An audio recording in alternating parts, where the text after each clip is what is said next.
Laptop adalah gadget yang juga gak kalah penting dibandingkan ponsel sehari-hari. Kalau kamu punya proyek baru yang mengharuskan kamu ngetik skrip, riset materi yang mengharuskan kamu multitasking browser, atau baru masuk fase sibuk sama skripsi-skripsi kampus, pasti perlu yang namanya laptop. Tapi kalau terlalu sibuk sama ponsel, mungkin kamu bakal bingung sewaktu mau milih laptop atau minjem sama temen. Aduh, gue harus pakai laptop yang efektif. Kira-kira harus yang gimana ya? Ntar waktu gue minjem, nggak memenuhi ekspektasi dan malah gue banting. Jawabannya adalah SSD. Kalau kegiatan lu pada sama kayak beberapa yang gue sebutin tadi, nggak perlu yang namanya GPU canggih, sRGB 100%, luas layar gede, RAM lebih dari 4GB, atau prosesor yang kenceng. Pakai yang standar-standar aja udah cukup, asalkan penyimpanan OS-nya udah SSD, aka Solid State Drive, bukan HDD alias hard disk. Nah, di sini gue mau ngerekomendasiin 5 laptop low budget yang udah pakai SSD buat penyimpanan OS, dan kalau pengen nyimpen file bergiga-giga, ada slot buat nambah hard disk sebagai penyimpanan kedua. Ya, bisa dipakai buat nyimpen file selain OS lah pokoknya. Sedikit info buat yang belum tahu, kecepatan baca dan tulis SSD itu bisa 2 kali lipat bahkan lebih tinggi dibandingkan hard disk atau daripada hard disk. Jadi transfer copy paste data sama ngidupin laptop itu bakal kerasa beberapa detik doang. Plus minim dari yang namanya resiko bad sector. Sebelum masuk ke daftarnya, like konten ini jika bermanfaat, subscribe untuk berlangganan, dan share jika merasa rekomendasi ini dibutuhkan teman-teman kalian di sosmed.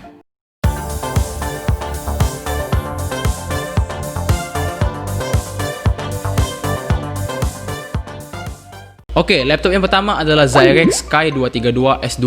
Buat pembuka list, gue rekomendasiin produk buatan lokal. Ya, Zyrex Sky 232S2 adalah laptop buatan Indonesia yang udah dibekali SSD sebagai penyimpanan OS. SSD yang dibenamkan berukuran 2,5 inci yang kapasitasnya 128GB untuk varian terendah. Kalau mau sedikit lebih gede, ada varian yang pakai SSD 256GB. Kalau mau beli varian 128GB, gue saranin beli juga harddisk berukuran 2,5 inci buat backup data atau memang buat nyimpen data-data kamu sendiri. Soalnya disediain satu slot lagi sama Zyrex di laptop tersebut. Laptop lokal satu ini tentunya udah support buat pakai Windows 10 64-bit. Karena selain udah SSD, prosesor dan RAM-nya juga udah kuat buat ngoperasiin Windows 10. Prosesor laptop ini ya sewajarnya aja di harga 3 jutaan. Kecepatan normalnya 1,1 GHz, tapi bisa di boost sampai ke 2,4 GHz. Tapi rasanya nggak perlu ada yang namanya overclocking sih, kecuali kita lagi ada di keadaan darurat yang mengharuskan prosesor 100% ngeluarin performanya.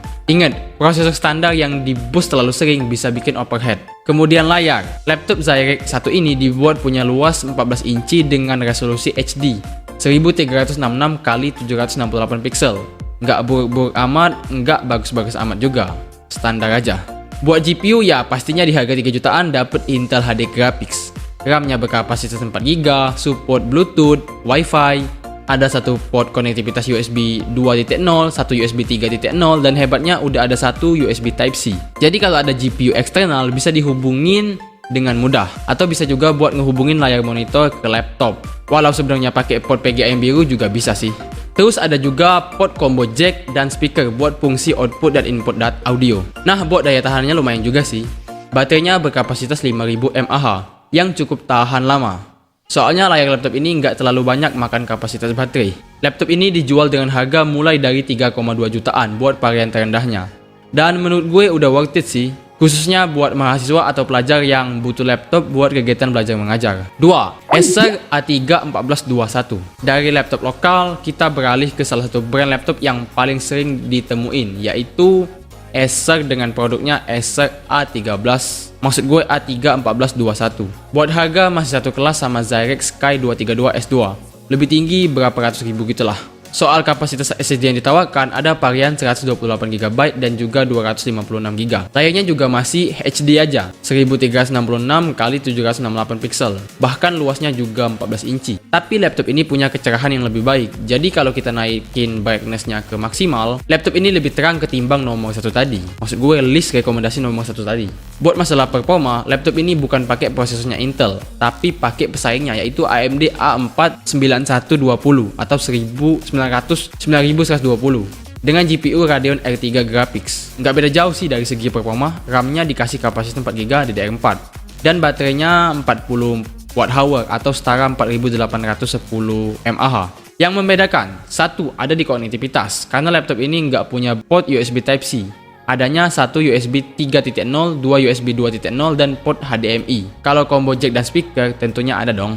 Kemudian jenis SSD yang digunakan bukan NVMe, yang bentukannya pakai kotak casing. Tapi SSD di Acer A3-1421 ini jenisnya M.2. Kalau tertarik, harganya ada di angka 3,5 jutaan. 3. Lenovo S130 Intel N4000. Dari 3 juta, kita loncat ke 4 juta. Maksud gue ke laptop 4 jutaan. Dan salah satu rekomendasinya adalah produk dari Lenovo, yaitu S130 Intel N4000. Kalau soal SSD, kapasitasnya 128GB dengan jenis M.2.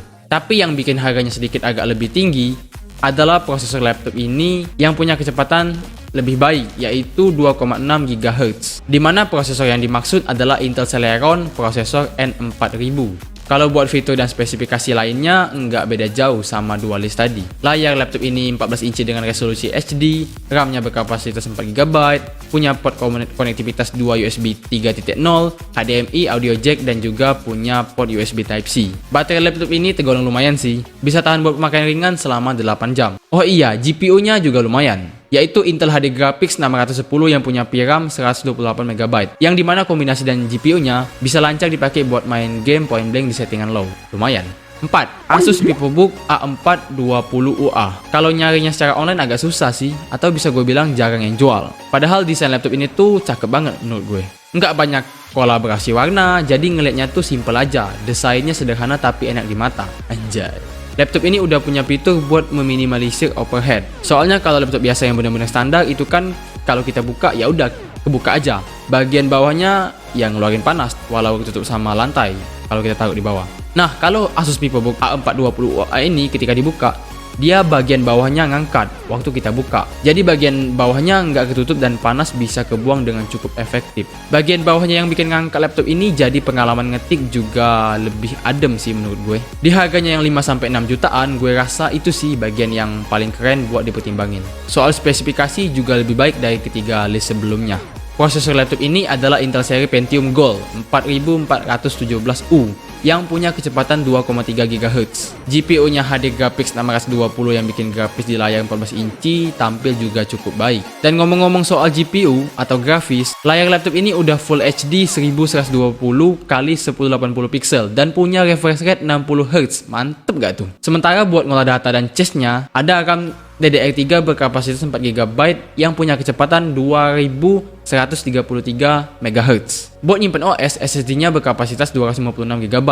Jenis M.2, punya port konektivitas USB Type-C, satu USB 3.0 Gen 1, satu USB 3.0 Type-A, satu USB 2.0 Type-A, dan satu port HDMI. Terus baterai laptop ini berkapasitas 38 Wh atau setara 4000-an mAh. Di harga 5 jutaan, ada banyak sih pilihan yang cocok buat dipertimbangin.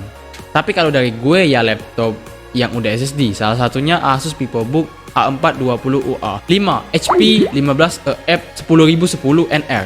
Salah satu laptop 5 jutaan terbaik dengan harga murah meriah menurut gue adalah laptop yang pakai prosesornya AMD seri Athlon Gold ini. Lebih spesifiknya Athlon Gold 3150U. Mengesampingkan namanya yang ribet, spesifikasi laptop ini udah keren banget menurut gue. Seperti kebanyakan laptop HP lainnya, laptop mereka kali ini juga punya desain dan warna putih khasnya mereka. Ketebalan laptop ini lumayan minim, yaitu 1,8 cm aja, dengan bobot 1,5 kg. Minimalis tapi berkualitas. Di harga 5 jutaan kita udah dikasih banyak, meliputi layar 14 inci yang udah punya refresh rate 60Hz, persentase sRGB yang lumayan bagus, keyboard silver yang adem di mata, plus punya lampu blacklight, dan prosesor yang lumayan mumpuni di kelas laptop 5 jutaan. AMD Athlon Gold 3150U sendiri punya 2 core dan 4 thread yang berjalan di kecepatan 2,4 GHz. Buat mendukung prosesornya, RAM-nya punya kapasitas 4GB DDR4 yang sayangnya cuma single channel. Jadi nggak bisa nambah RAM karena slotnya cuma satu aja. Tapi slotnya yang satu bisa dimanipulasi kok. Yang tadinya satu bisa ditambah jadi 2. Gue nggak tahu nama penambah slotnya itu apa, tapi bisa ditambah. Dan walaupun begitu, laptop ini bisa kuat dipakai main game sekelas CSGO dan Dota 2 di settingan medium. Tapi gue saranin buat RAM 4GB tadi diganti ke 8GB aja, supaya performanya bisa lebih optimal. Baterainya 41 Wh yang tahan 6 jam kalau dipakai aktivitas ringan. Tapi perlu diketahui kalau slot storage SSD yang ada di laptop ini adalah M.2 yang udah dikasih bawaan harddisk 1TB, bukan SSD.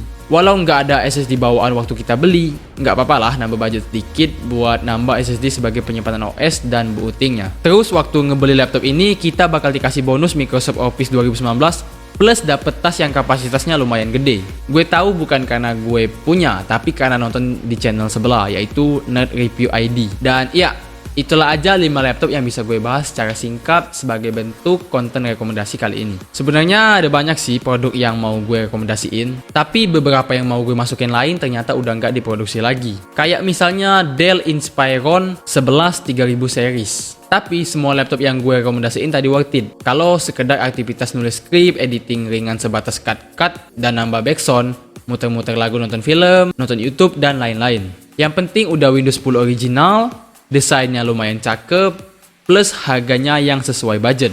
Kecuali lu minjem sama temen sih. Dan overall, gue minta maaf kalau ada misinformasi, boleh koreksi di kolom komentar jika itu fatal. Semoga bermanfaat dan sampai ketemu di konten yang berikutnya.